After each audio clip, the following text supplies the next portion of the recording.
Snow clung to the thick pine branches like quiet hands pressing down on the land, muffling every sound but the occasional rustle of wind and creak of timber. The skeleton of a cabin stood halfway finished in the middle of the clearing, logs stacked with care, though not yet complete. Josephine Hayes gripped the handle of her hammer, her breath misting in the cold Montana air. Her back ached and the baby inside her shifted low beneath her ribs. But she pressed on. She had driven every stake into the frozen ground herself, hauled logs with an old cart someone had lent her, cut wood until her hands blistered. This land was hers. This cabin would be her home, and no one would build it for her. She had seen no one in a week, not since the Kriegers dropped off flour and warned her of early snowfall. That was fine by her. Solitude wasn't the enemy. It was the peace she had fought for. When the voice came from the tree line, it startled her more than any bear or wolf might have. "Ma'am, I figured this place was abandoned. Guess I was wrong." She turned slowly, one hand on her back, the other still holding her hammer. A man sat on horseback just beyond the clearing, his posture easy, the bay gelding under him pawing at the ground. Josephine's voice was cool. I'm not looking for visitors." The man tipped his hat. "Didn't mean to intrude. I'm Reed Langford. Circle L Ranch, 10 miles north. Was just riding the boundary." His eyes drifted to the tools in her hand, then to her rounded belly. "Didn't expect to find anyone out here, especially not someone building alone." Josephine raised the hammer again, struck the nail with one clean blow. That's the point. I came out here to be alone. I'm not like most women." Reed dismounted slowly, leading his horse a few steps closer but still keeping his distance. His boots crunched softly on the frostbitten grass. "Didn't mean anything by it," he said. Just most folks don't take on building a home when they're carrying a child." She didn't look up. "I'm not most folks." The wind pulled strands of hair from beneath her shawl. He nodded once. "Fair enough. Wasn't offering pity. Just respect." She stopped hammering for a moment, turned and looked at him. Really looked. He was clean, but not soft. Calloused hands, a tiredness behind his eyes that spoke of loss. There was no threat in his stance, just presence. "I've had enough of people who try to fix things," she said. "I'm not broken, just building." He smiled faintly. "Then you're doing fine work." Without another word, he mounted his horse and rode off, disappearing between the trees as quietly as he'd arrived. 3 days later, the snow came harder. Josephine's back throbbed as she tried to balance a rough-cut pine board on her shoulder. The baby shifted again, and a sharp pain shot across her side. Her breath caught. "You're pushing too hard," a voice said. She turned quickly, nearly stumbling. Reed stood by his gelding, holding a bundle wrapped in red flannel. "Brought tea for the nausea. My mother knitted some baby clothes too. Said you'd pretend not to need them, but sent them anyway." Josephine looked at the bundle but didn't move. "Your mother doesn't know me." "She doesn't have to," Reed replied. "She knows strength when she sees it. Said any woman building her home in snow this deep deserves warmth at the very least." Josephine folded her arms across her chest. "Not just from the cold. Why are you really here? You looking for a story to tell back at the ranch? Some wild woman in the woods?" Reed's gaze didn't waver. "I came because I wanted to. Because I don't like the idea of you doing all this alone when it doesn't have to be that way. I'm not a charity case. I never said you were." Her voice rose, hard with memory. "You don't know what I've been through. Men like you offer help like it's some kind of gift, but there's always a price. Expectations, judgments." He said nothing at first, just let the wind carry the silence.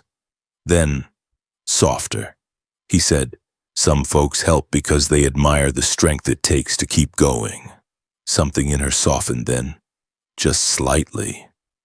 Over the next week, Reed returned, never staying long, always bringing something small: firewood, nails, bread he'd baked himself. He never asked questions, just lent his hands when needed. They sawed logs together, built the chimney, reinforced the roof against the coming snow. When the sun dipped low, they sat in quiet next to the fire pit, sharing stories only when the silence allowed. One night, as snow flurried outside, Josephine told him about the man she'd married then left. He said all the right things, till the baby didn't come fast enough. Then he found reasons to stay gone. She touched her belly. Now the baby's here, and I'm still married. Technically. Reed leaned forward, elbows on his knees. I lost my wife 3 winters ago. Her horse spooked on ice. I didn't get there in time. Haven't sat beside a fire with anyone since. Their eyes met. No grand declarations, just quiet understanding. Then came the trouble. A woman named Missy Delacroix, someone from Reed's past, came by on a visit. Made clear she disapproved of Josephine. Told her she was ruining Reed's name. Gossip spread. People muttered about the woman alone in the woods, pregnant and unmarried. Reed's father came next. He gave Reed a choice, the ranch or the girl with the past. Reed chose Josephine, not with a speech, not with a proposal, but by showing up, storm blowing hard, with a wagon of lumber and his bags packed. I've built too many things that didn't matter, he said. I want to build something that lasts with you. That night, as winds howled and the fire hissed in the cabin's hearth, Josephine went into labor, alone. The pain came like waves crashing against her spine. She tried to breathe, to stay upright. But the hours dragged and no help came. Just as the world tilted with pain, the door slammed open. Reed stumbled in, snow on his shoulders, cheeks red from wind. He dropped to his knees beside her, hands steady. I'm here, he said. And he was. By morning, the baby lay quiet in her arms, wrapped in one of his mother's flannel blankets. Reed sat beside her, fingers gently tracing the baby's hand. Spring came. Josephine filed the divorce papers. Neighbors came and shared stew and cornbread. They never held a ceremony. No rings, just 2 people who had built something that mattered. And one day, sitting beside her cabin, Josephine wrote a letter to her father. She said, I finally understand. Home isn't a place, it's a choice. And I've made mine. The wind came sharp off the ridge, kicking up swirls of dry snow along the pine line. Wesley Cole pulled his coat tighter around his neck as his mare picked her way down the narrow trail. He hadn't planned to ride this far south today, but something about the sky made him uneasy. Maybe it was instinct. Maybe it was just an excuse. He hadn't been able to get that woman off his mind, the one building her own cabin out past the creek like she had something to prove to the world. He'd seen her once, just a few days back, hammering a crossbeam with a belly round as a harvest moon. She hadn't looked up, hadn't asked for help, and he'd respected that. But it didn't mean he forgot her. As he crested the next hill, the clearing opened wide beneath a sky turning pink with cold light. There she was again. She had her coat off despite the weather, arms bare as she lifted a timber with trembling hands. Her face was pinched tight in effort, jaw clenched, and the baby inside her shifted visibly beneath her dress. He didn't say anything at first, just watched. She was stubborn, sure enough, but she was also worn to the bone. He rode a little closer and cleared his throat. You keep hauling wood like that, ma'am, and the cabin won't be the only one falling apart. She turned sharply, her braid whipping across her shoulder, and her eyes narrowed. I told you before. I don't need help.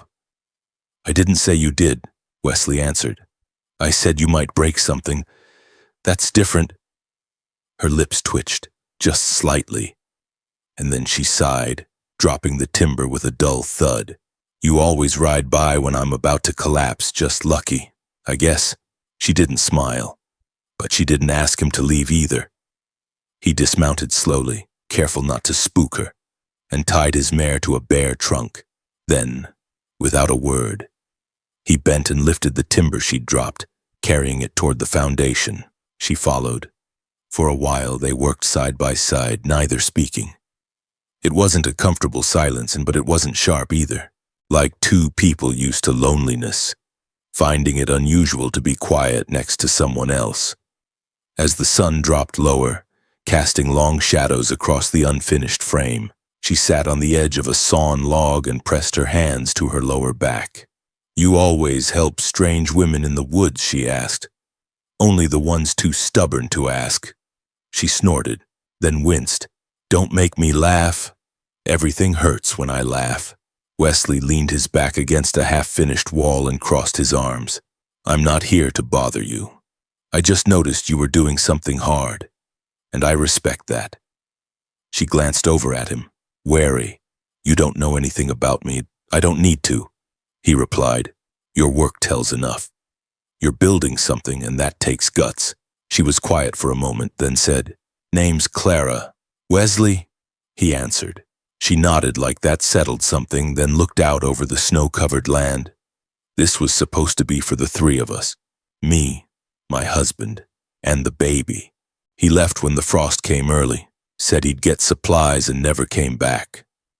"That was months ago," Wesley said softly. "I figured it out after the first snow." She didn't say anything for a while, just watched the wind move through the grass. Then she turned to him again. "You married?" He nodded once. She passed 3 winters back. Fever took her before we could call the doctor." Clara lowered her gaze. "I'm sorry." "So am I," he said. "She was the only person who ever looked at me like I was worth something." Clara studied his face, and something in her expression shifted, less guarded, more curious. "And now you're out here helping women build cabins in the snow?" "I'm out here," he said slowly, "because sometimes you see someone carrying too much alone, and it's wrong to ride by like it ain't your concern." She blinked once, then looked away, but not before he saw the tears prickling at the edges of her eyes. She wiped them with the back of her sleeve. "I don't cry easy," she said, "but it's been a long season." He agreed. It has. The days that followed settled into a quiet rhythm. Wesley didn't move in, didn't linger longer than necessary, but he came by often, bringing nails, firewood, canned goods, and sometimes just his steady presence. Clara began to expect him around dusk, though she never said it aloud. He never asked about the baby's father again.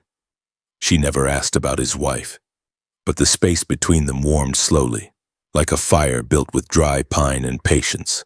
One night, a storm rolled in sudden and wild. Wesley stayed late, helping shore up the roof with a tarp. They sat on the cabin floor afterward, wet boots steaming, both too tired to speak. Clara reached for a piece of bread from the tin between them, and her hand brushed his. She didn't pull away. Neither did he. "I don't know what this is," she said finally. "I'm still married, still trying to be enough for this child." Wesley looked at her, his eyes steady. "I'm not asking for anything, just letting you know I'll be here, however you need." She nodded slowly. "That's new. So's being needed," he said. She leaned her head on his shoulder then, just for a moment, and he let her. It wasn't a promise, but it was a start. Weeks passed. The roof was finished, the stove installed, the walls sealed against wind. Clara's belly grew heavy, and her steps slower. Wesley spent more nights near, sometimes sleeping in the barn, sometimes outside by the fire. One morning, he found a bundle by the cabin door, a tiny knitted blanket. Clara had stayed up all night finishing it. "It's for him," she said, "when he gets here." "Or her," Wesley said with a smile. "Either way, they'll be warm." And when the baby came suddenly, fiercely, during the first thaw, Wesley was there. He boiled water, cut firewood, held Clara's hand through the worst of it, and when the newborn wailed into the morning, Wesley wrapped him tight and whispered, "Welcome home, little one." They never had a wedding, never needed one. By spring, the neighbors called them a family. By summer, Wesley built a porch, Clara planted sunflowers, and every evening as the light faded across the hills, they sat together on the steps and listened to the baby breathe. Wesley had once been a man who lost everything. Now, he watched something grow, and it was hers, and his, and the land's, all at once. The sky above the clearing was a soft gray, the kind that signaled snow wasn't far off. Clara adjusted the shawl over her shoulders and rubbed her lower back. Glancing at the stack of timber, she still hadn't moved. The ache in her hips had deepened these past few days, and the child inside her seemed to sense it, pressing down with every breath she took. She hadn't seen anyone in nearly a week, not since that cowboy Wesley showed up uninvited and left without fuss. She didn't expect him to return. Men didn't linger where there was nothing to take. That had been her experience. But when she heard the faint sound of hooves crunching against frozen soil, her chest tightened. He didn't ride all the way up, just dismounted near the edge of the trees and led his horse slowly to the half-built cabin. He didn't wave, didn't call out, just raised a brown paper parcel in one hand and waited. She looked at him for a long time before nodding, then stepped aside so he could approach. "I brought tea," he said. "Chamomile. My mother swore by it. Said it helped when her back hurt before my brother was born." Clara raised an eyebrow but took the parcel without a word. "I'm not here to bother you," he added quickly. "Just figured maybe you were low on something." She glanced down at the bag, then back at him. "I am. But I won't say thank you. Don't need to," he said. "You're not a charity case." He didn't linger that time, just turned and left. But 2 days later, he came again. This time it was a bundle of wool socks, thick and patched, clearly worn but freshly cleaned. "Cold's only going to get worse," he said. "Thought you could use these?" Clara took them wordlessly. He added, "It's all right to let someone help if they don't expect anything in return." She gave him a long look. "That's the thing. They always expect something eventually." He didn't argue, just nodded and turned back to his horse. A pattern settled in after that. Wesley would arrive in the late afternoon. Just as the light turned golden against the trees, he'd bring small things: a pair of gloves, nails for the roof, a loaf of bread he claimed his neighbor's wife had baked. He never stayed long unless she asked. But sometimes, as the days stretched shorter and her strength waned, she found herself asking. Once, after dropping a heavy beam, she sat down hard on a stump and buried her face in her hands. Wesley, without a word, picked up the timber and set it where it needed to go. Then he sat beside her, silent as always. They didn't speak much at first, but slowly the space between them softened. Clara began leaving a second tin cup on the porch railing, just in case he stayed long enough for tea. Wesley began bringing extra nails without being asked, knowing exactly how many she'd run through the day before. Once, when her hands were raw from splitting wood, he wrapped them gently in a cloth soaked with ointment. "You don't have to fix me," she whispered. "I'm not," he replied. "Just keeping your hands working, that's all." She told him about her childhood after the first real snowfall. They were sitting inside the unfinished cabin, bundled in quilts near the stove. She'd lost her mother young, raised mostly by an aunt who saw her more as a burden than a blessing. "The first thing I ever built was a chicken coop," she said. "I was 13. The roof leaked, but I was proud of it." Wesley smiled. "My first project was a saddle stand. It collapsed under its own weight." She laughed, then winced. The baby kicked. Wesley looked concerned. "You all right? Just a reminder," she muttered, "that I'm on borrowed time." When the roof was finally sealed, they sat under it that night with a pot of stew simmering. Clara stirred slowly, watching him from the corner of her eye. "Why do you keep coming back?" she asked. "You don't owe me anything." Wesley looked at her, long and steady. "I keep coming back because I want to. Not out of guilt, not for your gratitude, just because it feels right." She swallowed hard. "That's new for me." "Me too." As the weeks passed, they grew into a rhythm that neither named aloud. He'd bring tools, she'd cook a little extra. He'd help with framing, she'd mend his gloves. When the snow came heavy and trapped them for a night, they didn't speak of sleeping side by side near the stoves, and they simply did. No confessions or no promises, just the warmth of company. But beneath it all, something deeper stirred. One morning, Clara found a carved wooden horse left on her porch. rough, unfinished but sweet in its simplicity. No note, no explanation. She held it in her hand for a long time before setting it on the windowsill. That same evening, she handed Wesley a scarf she'd knitted from leftover wool. "It's not much," she said, "but it's warm." He smiled, not just with his mouth, but with his whole face. "Best gift I've had in years." The first time he touched her wasn't planned. She slipped on ice while hauling water, and he caught her just in time, arms wrapped firm around her waist. She froze. He didn't let go. "I've got you," he said, his voice steady. "You're all right?" She nodded, breath shallow. "You're the first man I've let close since before I was left behind. Then I won't take it lightly." There were no dramatic declaration, no sweeping kisses under falling snow.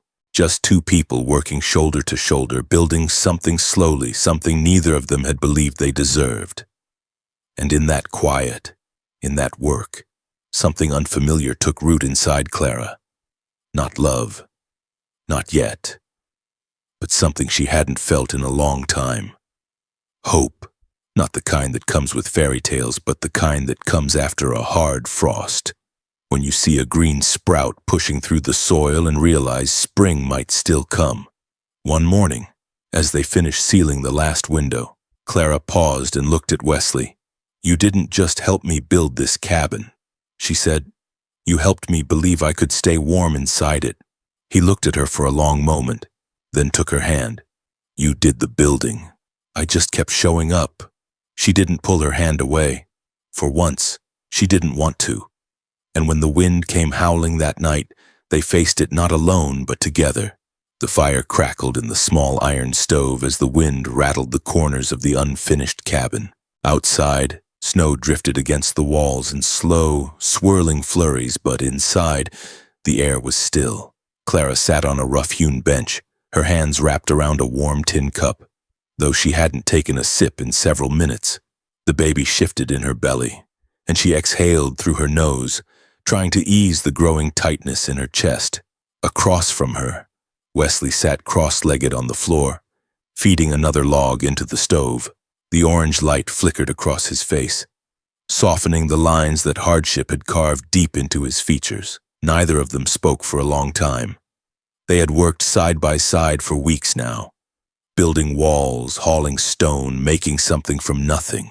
The silences between them had grown companionable, even comforting. But tonight it felt heavier. Maybe it was the storm. Maybe it was the fact that the roof now held back the wind and there were finally four walls enclosing them, making the closeness feel undeniable. Clara sipped her tea and glanced over at him. "I'm still married," she said, the words flat and almost bitter, "to a man who hasn't written or shown his face in over a year." Wesley didn't react right away. He sat back against the wall, pulling his knees up and resting his arms across them. "Didn't think you had a husband still," he said quietly. "Not from the way you live. He left when I told him I was pregnant." She said he needed time, that he'd find work, send money. "I waited through the winter, never got a letter, never got a cent." Her voice tightened, and she swallowed hard. "People say he ran off with another woman. I think he ran from being a father." She set the cup down with more force than necessary, but her hands were shaking. "I came out here because I was tired of waiting, tired of being reminded I wasn't enough to stay for." Wesley nodded slowly. "That's a hell of a thing," he said, "and to be left that way. To be left." Clara stared into the stove's glow, the pain burning behind her ribs. "I keep telling myself I don't care, that I'm better off, but it follows me. Like a ghost. I see his shadow in every mistake I make, hear his voice when I doubt myself." Wesley didn't speak for a long moment. Then finally he said, "I used to hear someone's voice too. My wife, Lydia." Clara's gaze lifted to meet his. He looked down at the floor between them. "We were married 7 years. She was strong, fierce, would have laughed to see me out here helping build a cabin in the middle of nowhere." He smiled faintly, then let it fade. "She died 3 winters ago. Fever took her fast. By the time I rode to town for the doctor, it was already too late. I buried her on a hill behind our ranch. His voice was quiet, even. I couldn't stay after that. Everything in that house reminded me of what I'd lost. Clara leaned forward, her elbows on her knees. That's why you ride the boundary so much. That's why you're always out there alone, I suppose. I got used to quiet. Started thinking maybe I was meant for it. He looked at her then. Really looked, until I saw you, dragging beams across snow with a baby coming and no one beside you. I thought, maybe we don't have to do everything alone. Maybe we're not meant to. Clara felt her throat tighten. She looked away, blinking hard. I was raised to believe needing someone made you weak, that it meant you'd be left behind again. But now, sometimes I look over my shoulder and expect you to be there. You're not weak, he said, his voice low and sure. You're one of the strongest people I've ever seen. But I'm also scared, she admitted, her voice cracking. Scared that if I let anyone stay, I'll lose them too. Wesley moved then, not closer. Just sitting up straighter, his voice steady. You might. That's the risk. But I'd rather live risking loss than settle for never knowing what it means to hold on.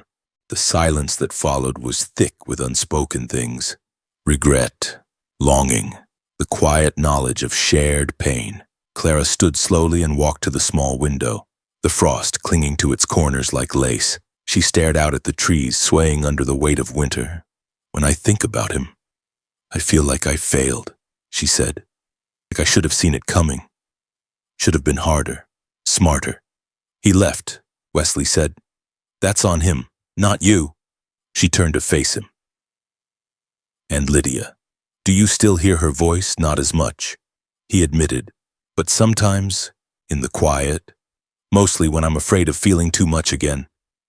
Do you, she asked, feel too much being here with me? He didn't flinch. I feel something, he said, something I thought I buried next to her. Clara walked back toward him and lowered herself beside the stove again. The warmth reached her bones, but it was the softness in his gaze that began to melt something deeper. I'm not ready, she said. Not for promises, not for love, maybe not even for trust. That's all right, he said. I didn't come here asking for anything, just letting you know that I'll keep showing up. Even if it's only to fix the roof or carry wood. Even if all I ever get is this sharing the quiet with you. She leaned back, eyes closing for a moment. The baby kicked again, gentle this time. And she placed a hand over her belly. He won't have a father, she murmured. Not the way I hoped. Wesley reached across the small space between them and set his hand beside hers. Not touching, just near. Maybe not the one you expected, but maybe someone who won't run, someone who stays. She didn't move her hand, but she didn't pull away either. They sat there as the storm outside picked up, wind howling against the walls they had raised together.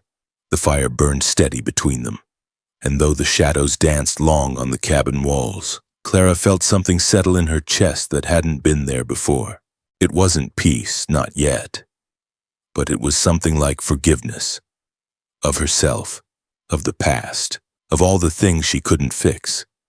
And as she looked at Wesley, saw the grief in his eyes standing side by side with something gentler, she realized they weren't alone in this wilderness anymore. Not really. They were two broken pieces of different stories, finding space enough to rest beside each other. And maybe, just maybe, that was enough to begin again. The snow had melted into thick patches of mud, and the thaw brought with it more than just the scent of damp pine and the promise of spring. It brought people. Folks from neighboring ranches began riding into town again, trading goods and news, and with them came whispers soft at first, but steady like wind through dry grass. Clara noticed the shift. She saw it in the way the store clerk looked at her belly, in how the older women at church stopped talking when she walked past. It was as if, after all the months of silence and snow, the world had found its voice again, and it was sharp. She didn't speak of it to Wesley, not at first. He still came most days, bringing lumber or just company, helping her finish the fence or tighten the roof shingles. His presence was steady, dependable, the kind that made her feel like the ground beneath her feet wouldn't give way. But even he couldn't shield her from everything. It started when a woman rode up to the cabin one afternoon. Her horse too clean for any kind of real work. Her gloves too fine for ranch labor. Clara had just stepped outside with a basket of laundry when the woman dismounted. She didn't offer a smile. Her eyes swept the yard, the stacked firewood, the clothesline, before settling on Clara's belly. "You must be the one," she said. Her voice was smooth, polished, but cold as riverstone. "Name's Georgia Remington." Clara set the basket down slowly. "You rode all the way out here to introduce yourself." Georgia's lip curled. Not quite a smile. "No. I came to tell you something. I'm a friend of Wesley's. Or I was once upon a time." Clara didn't answer. "He was engaged to my cousin, Caroline.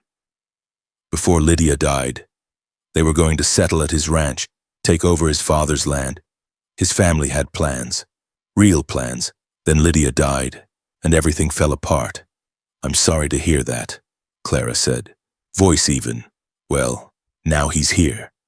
Georgia gestured broadly at the cabin, playing house with a woman who isn't even divorced. "You think people don't notice that this little arrangement doesn't stain what name he has left?" Clara felt her throat tighten, but she held her ground. "He's not playing anything." "Oh, but you are. A man like Wesley could marry again, build back his standing. But not if he's seen tied to a woman with a child that isn't his, one whose husband never officially left her.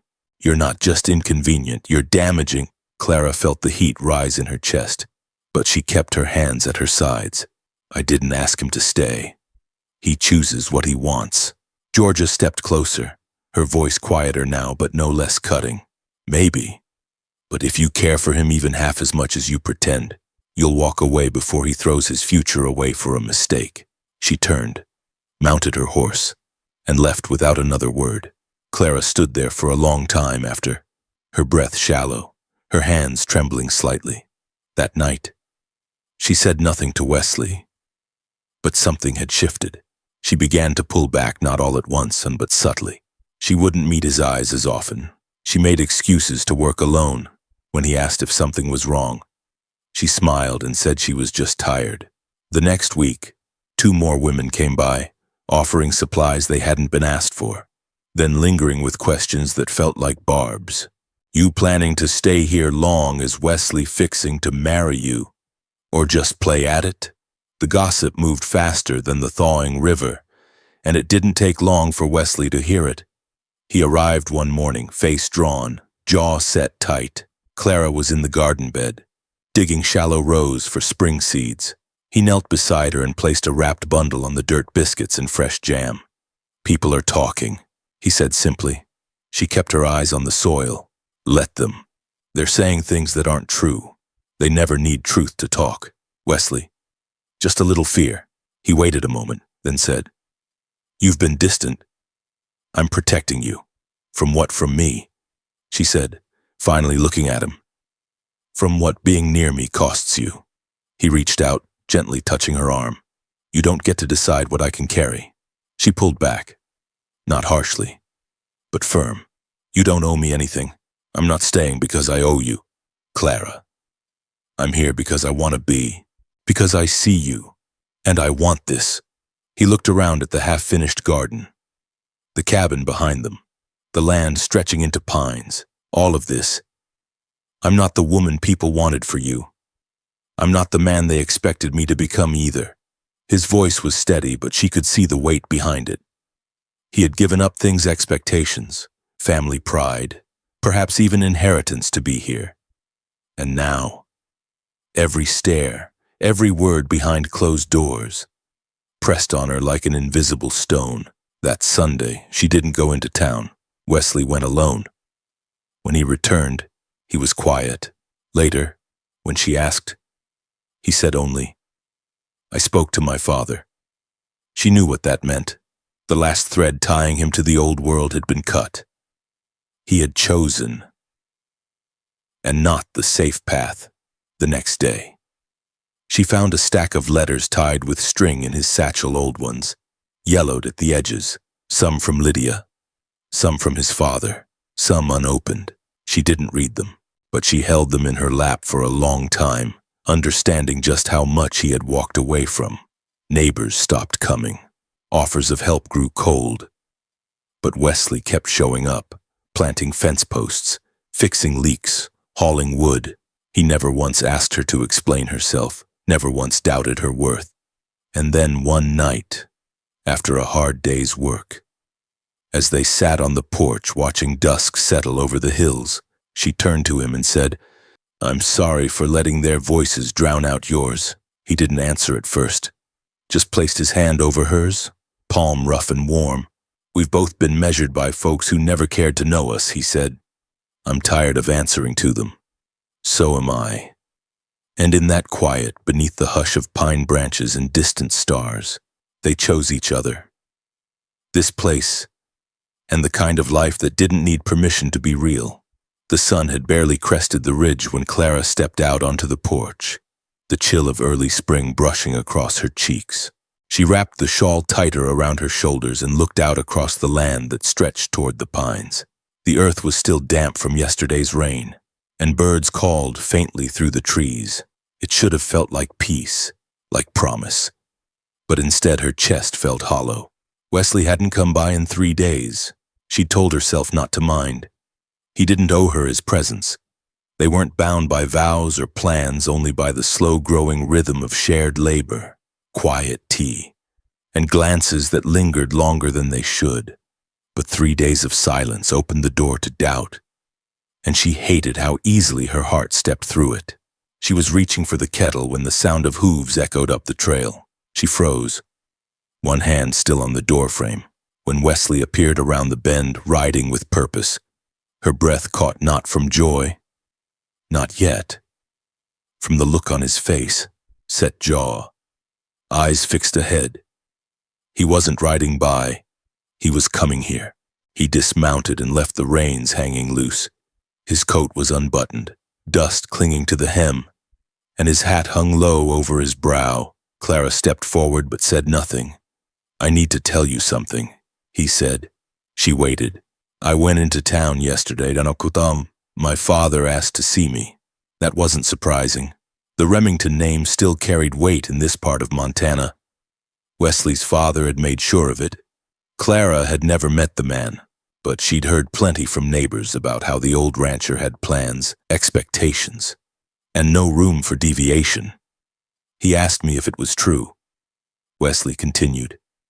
"If I'd been spending time out here." "With you?" Clara folded her arms across her belly, steadying herself. "And what did you say?" I told him the truth.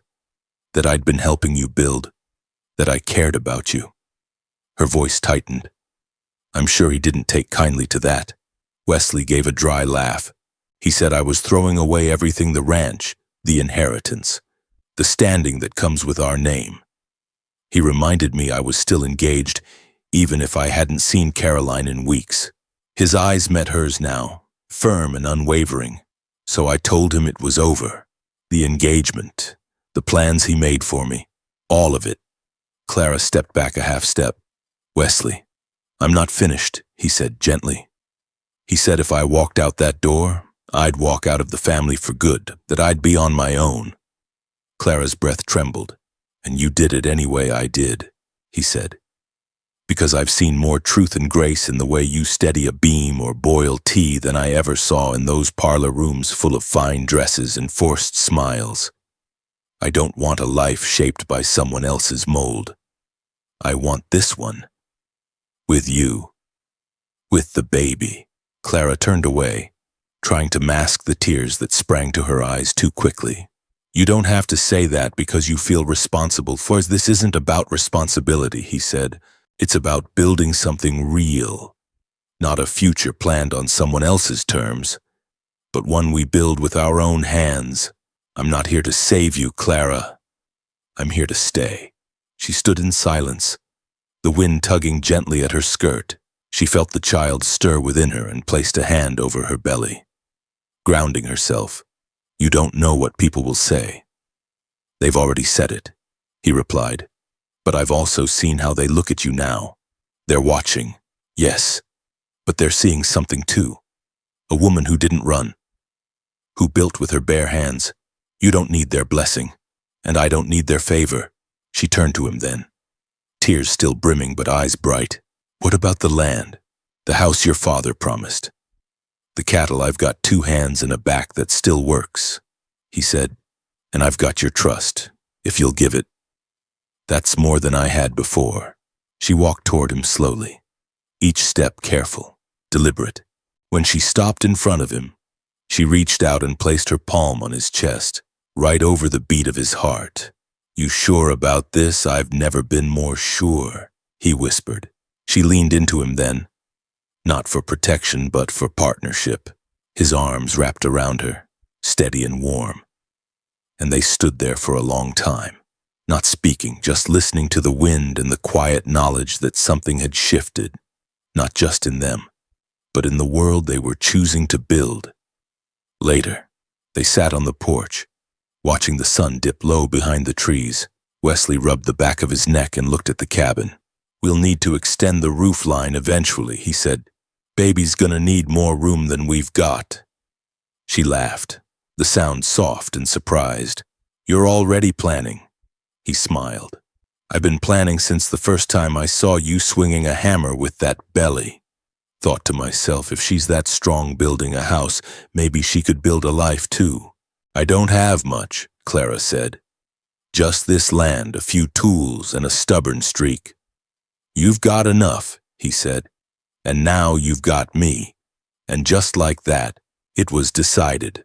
Not with fanfare, not with a ring or a preacher, but with intention. With 2 people choosing each other in the face of everything that said they shouldn't. By the time the stars came out, Wesley had moved his things into the shed beside the cabin. Not inside, he said he'd wait until she was ready. But his presence was no longer just passing through. It was rooted. The next morning, when Clara walked into town to trade eggs, people stared again, but not with the same coldness. Some nodded. One woman even smiled. Change didn't come quickly in places like this. But it came. And as spring took hold and new shoots rose from thawed soil, Clara found herself believing in something she hadn't dared hope for in years. That this life, the one she was building log by log, heartbeat by heartbeat, could hold not only safety but joy. The sky turned gray before noon, and Clara could feel the shift in the air like a warning pressed against her skin. The clouds came fast, heavy and low, blanketing the ridgeline and swallowing the light. She moved faster than usual, stacking firewood beside the stove, checking the shutters, laying out jars of food where she could reach them without effort. The baby had been restless since dawn, shifting inside her with a pressure that made her grip the edge of the table more than once.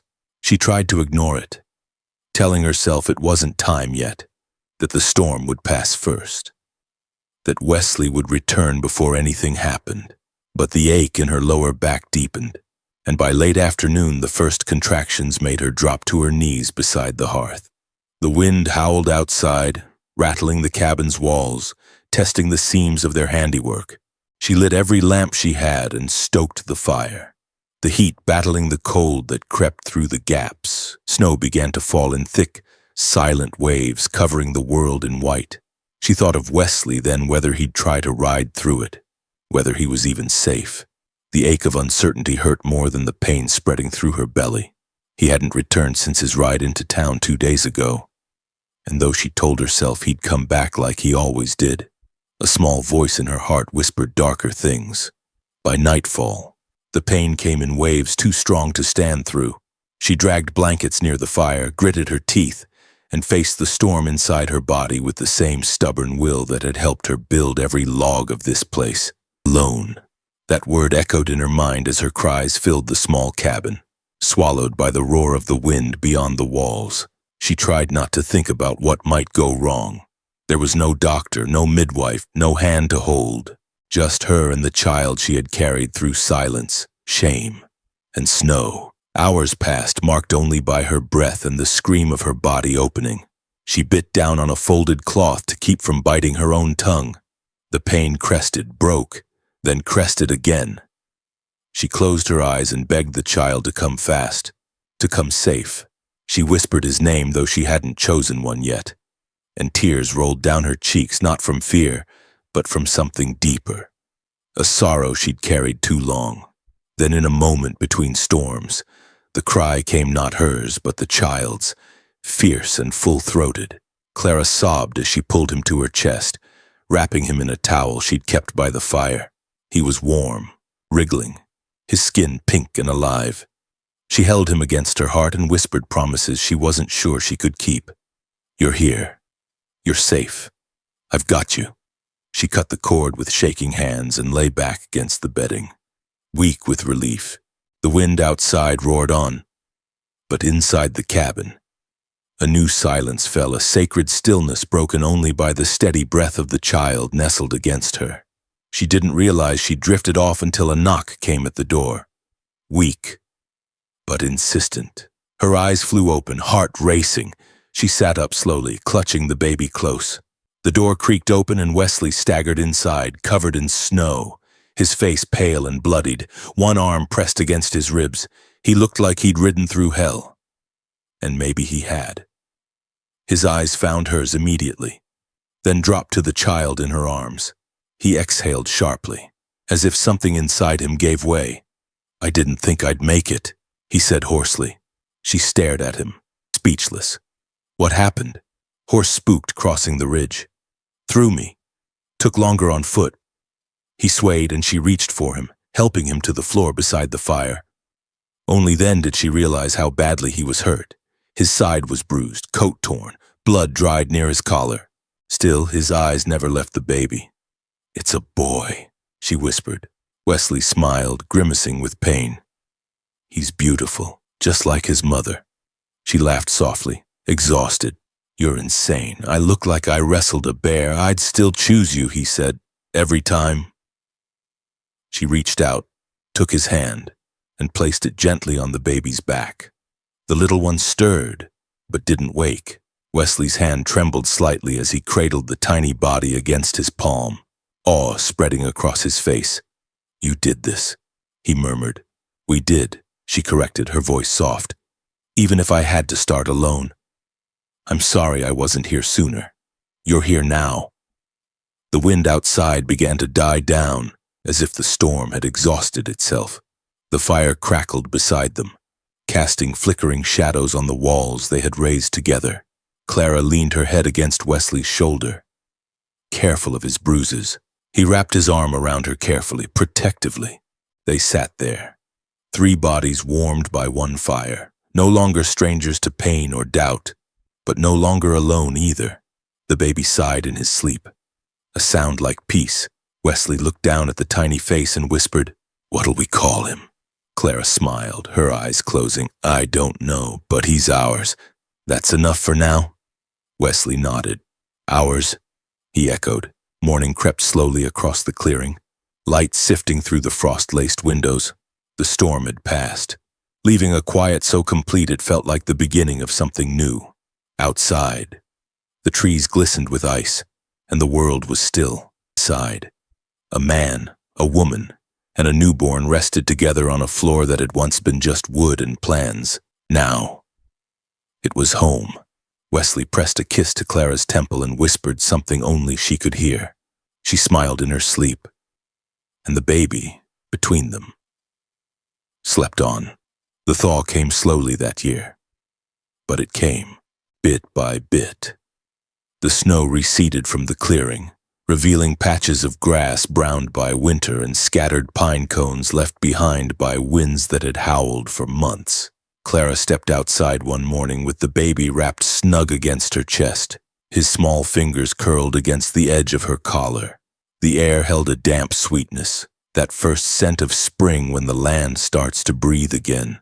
She stood there for a while, eyes closed, listening to the melting icicles drip from the cabin's eaves and the distant call of a jaybird near the ridge. Inside, Wesley was patching the last hole in the roof's interior beam.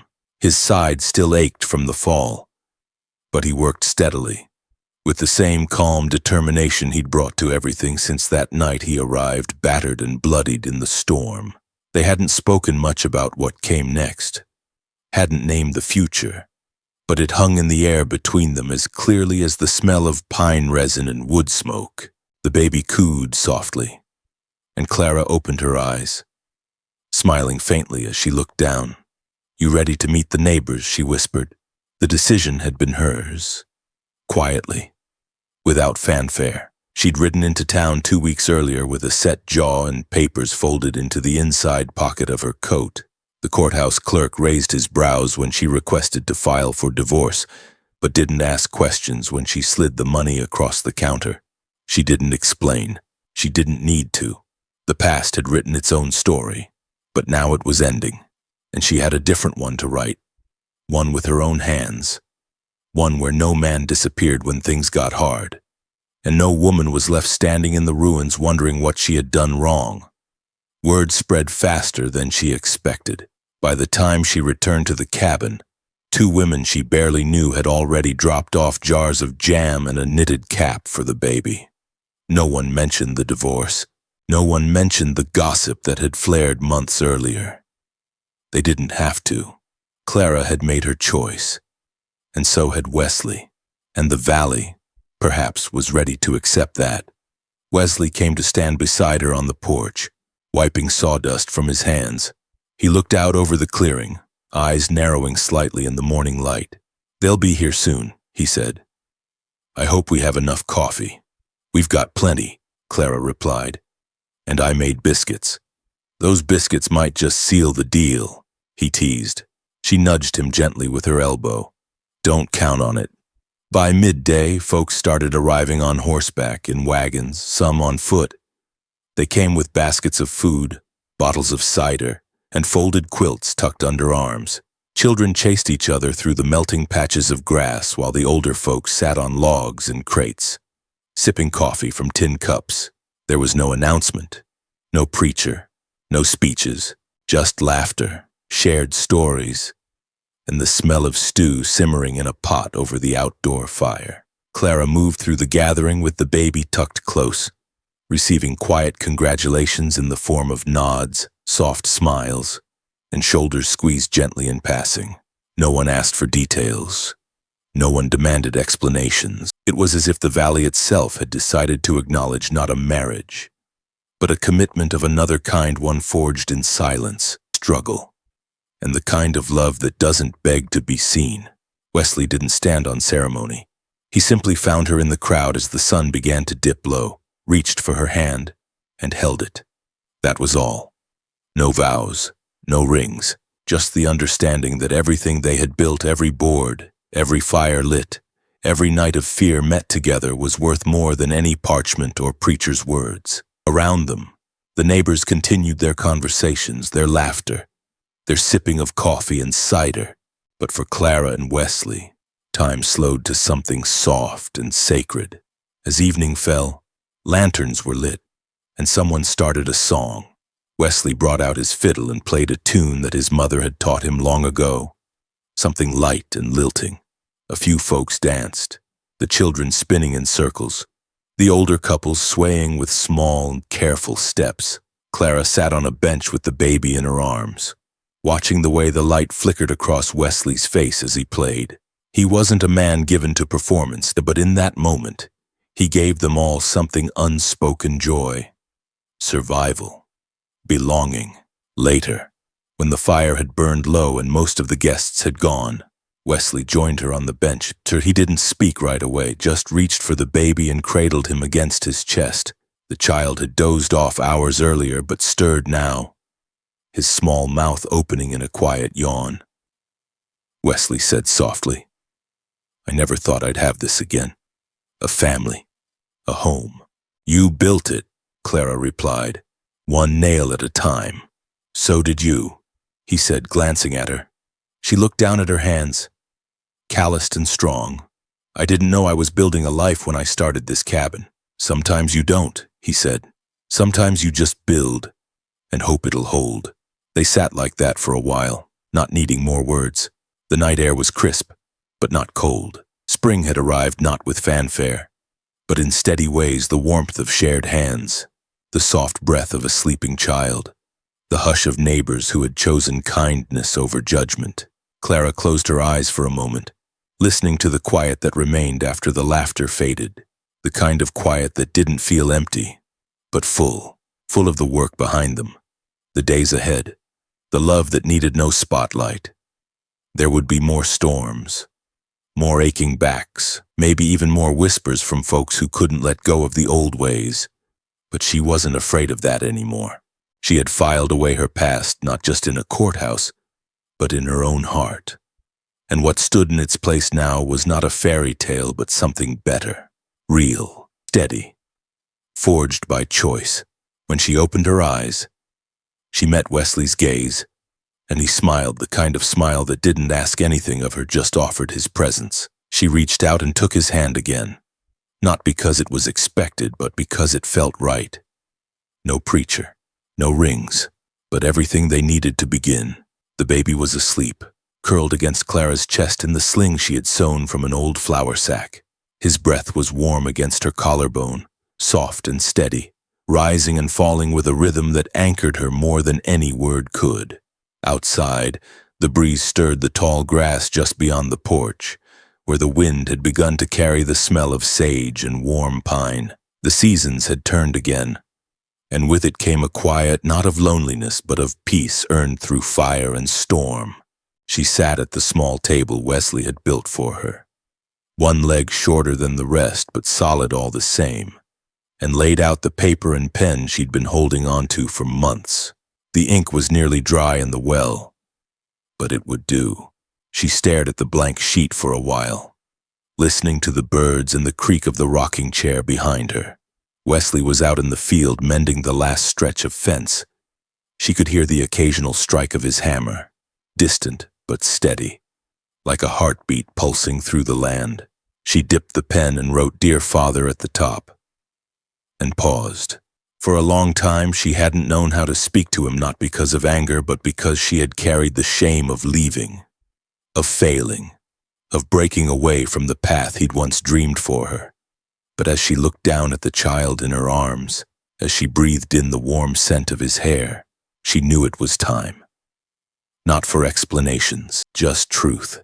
She wrote slowly, carefully, each word a stone placed along a trail that led backward and forward all at once. I used to think home was a place you returned to, four walls and a roof that stayed the same while you changed. I thought if I built something far enough from the past, I could outrun the pain. But now I see it more clearly. Home isn't a place, not exactly.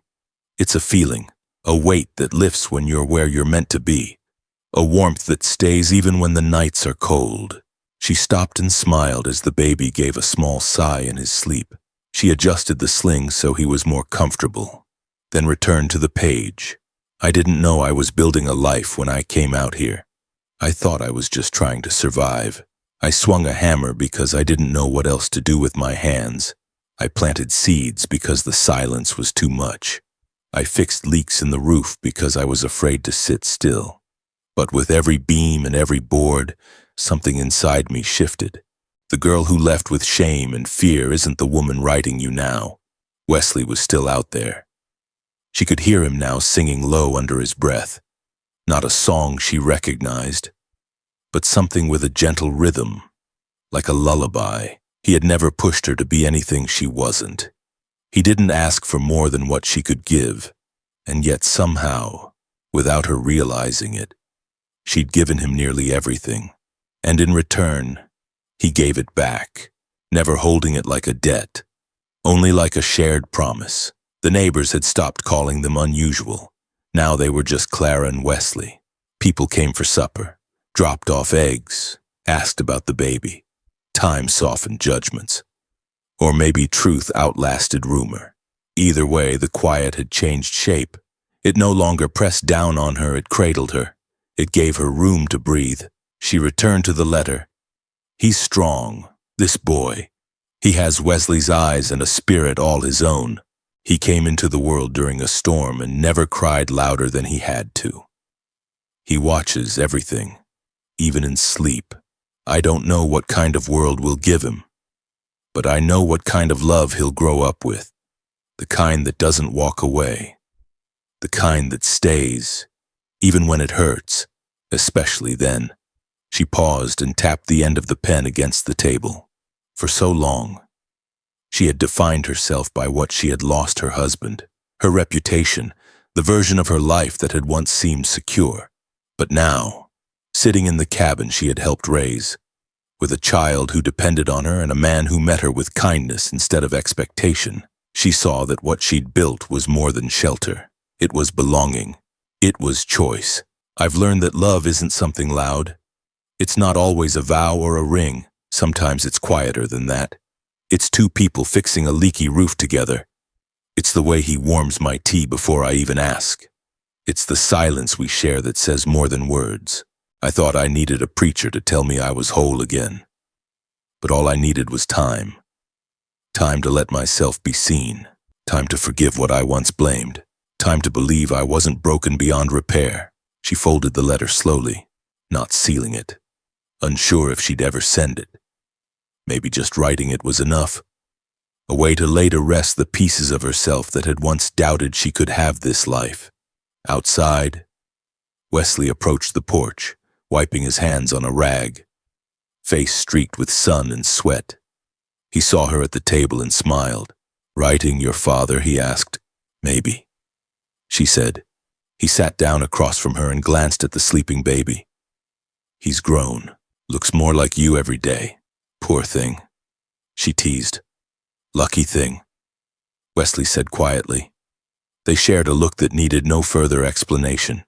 The kind of look built on days of hard work, on nights spent by the fire, on dreams that weren't spoken aloud but were lived all the same.